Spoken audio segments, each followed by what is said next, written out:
Hi guys, I'm going to try to describe some things and concepts that are honestly incredibly difficult to describe.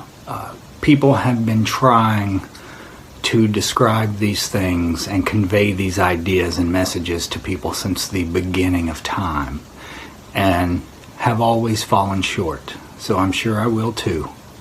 All we can do is try to the best of our ability to articulate them, and people who hear them to the best of their ability try to understand them.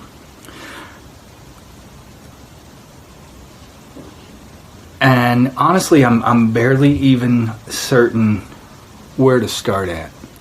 But I guess I'm going to begin by saying everything that exists, you won't understand this yet, but everything that exists is inside of you. Someone told me once that when you complete this work, you will be able to create a universe and dwell within it, just as God did. This is both true and slightly off mark.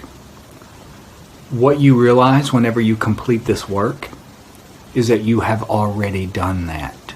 You created this universe and you dwell within it.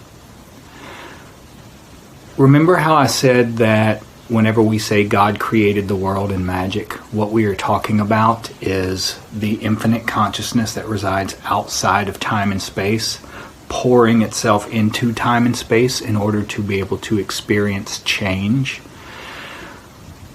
So, God didn't just create the world or create us. It became the world and it became us.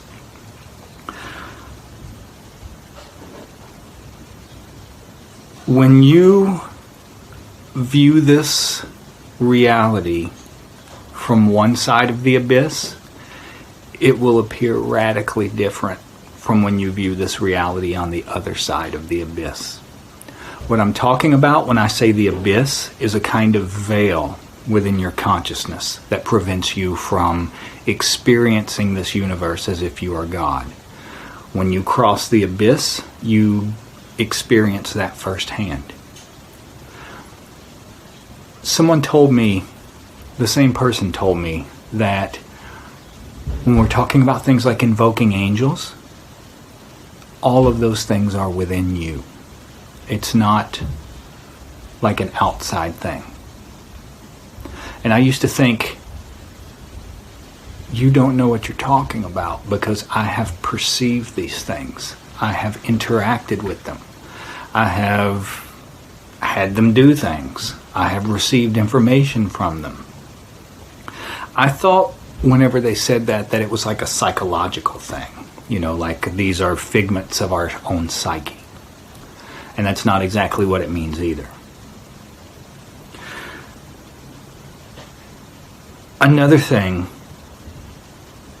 the person that I knew that I learned a lot of this from had a teacher who was much further along than him. And I'll give you an example of things like when we were talking about astral projection once. He was talking about how his teacher could project his consciousness into a grape. What you learn whenever you view reality from the other side of the abyss or from the other side of this veiling consciousness is that your consciousness pervades all things. You don't have to project anywhere. You know, when we're talking about things like astral projection, this is why I say we're not talking about coming out of our bodies and flying around like Superman. It's because your consciousness is everywhere. It is within all things.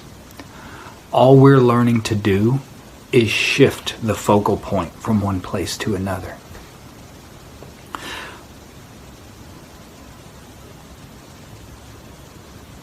Same way when we're talking about things like past lives, it looks to you as if you are perceiving something radically different on this side of the veil versus that side of the veil. On this side of the veil, it looks like you truly were other people in other times. On the other side of the veil, what you realize is that that's true, but not in the way that you have perceived it to be. Remember what I said about how whenever we die, our energy dissipates and becomes one with all things? And if you've built up enough of that energy, you become part of everyone's memory. You have the energy within you of every single person who has ever lived on this planet, period. Every single one. You were every person who has ever lived.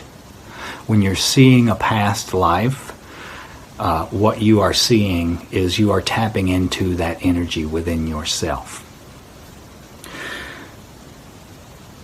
The reason I'm bringing this up is, I've kind of gone back and forth over whether to even talk about this or not, just because it is kind of, it's a topic that can be misunderstood greatly. And what I'm kind of getting at and pointing to are things from hauntings to demons to anything that you think of on a spiritual level, whatever it is, these entities that cause you some sort of fear or anxiety or distress or whatever the hell it is, or you think you need to go to war with. All of those things are parts of you that you have not integrated yet, that you have not internalized yet, so you perceive them to be outside of yourself. One of the ways that you learn this, remember that God is in all things. All things. There is nothing that the divine is not in, including what we would call demons. There is no such thing as evil. There is no such thing as good. This is the meaning behind the story of Adam and Eve in the Bible. Whenever it says that whenever they fell, it was because they partook of the knowledge of good and evil, or they ate of the tree of knowledge of good and evil. That means before that moment, they didn't perceive any such thing as good and evil. It was only after that fall in consciousness that they began to perceive good and evil. Which brings me to this. This is the Goetia. This is a book of 72 entities, and you see everything from their sigils and seals to, there are actually even pictures of some of them in here to help you visualize them. I'm trying to find one really quick. Here we go. You'll notice that there's 72 of them. There are also 72 zodiacal angels. What I mean by there's no such thing as good and no such thing as evil, angels and demons are like two faces on a coin. Or think of it like a charge, like a positive and negative charge. Angels are the positive charge, demons are the negative charge. They work together. They are reflections of the same energy, just on different ends of the spectrum. Whenever we say that magic is about marrying opposites, or the union of opposites, that's what we're talking about. We bring those two things back together, and it's possible to reach a state of consciousness even higher than the one that we existed in before what we call the fall. The way you do that is, you know how when you invoke these angels, say these 72 angels of the Shem operation, and you invoke them going clockwise around you, these 72 spirits of the Goetia, you then invoke those on the outside of those angels going counterclockwise. It will look like you are standing in the center of two spirals of energy, one going clockwise and one going counterclockwise. This is what they're trying to symbolize in things like the yin and the yang symbol. That's what it looks like. You are standing in the midst of two kinds of energy. When you're working your way through the pentagram and hexagram rituals, what you are trying to build up to is this. This is what they call the master mandala. See all of these angels, these names here? These are the angels. These names here, these are what we would call demons.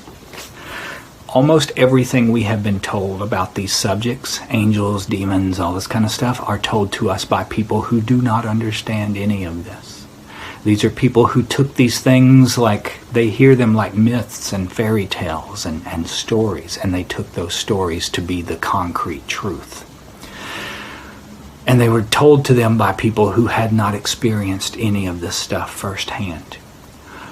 What magic does is allows us to experience this so that we don't have to take someone else's word for what anything is. I'm going to stop for now because we're getting up a little over 10 minutes, but this is a very, very in-depth conversation. A lot of ideas that I'm trying to pass on. These are not simple ideas.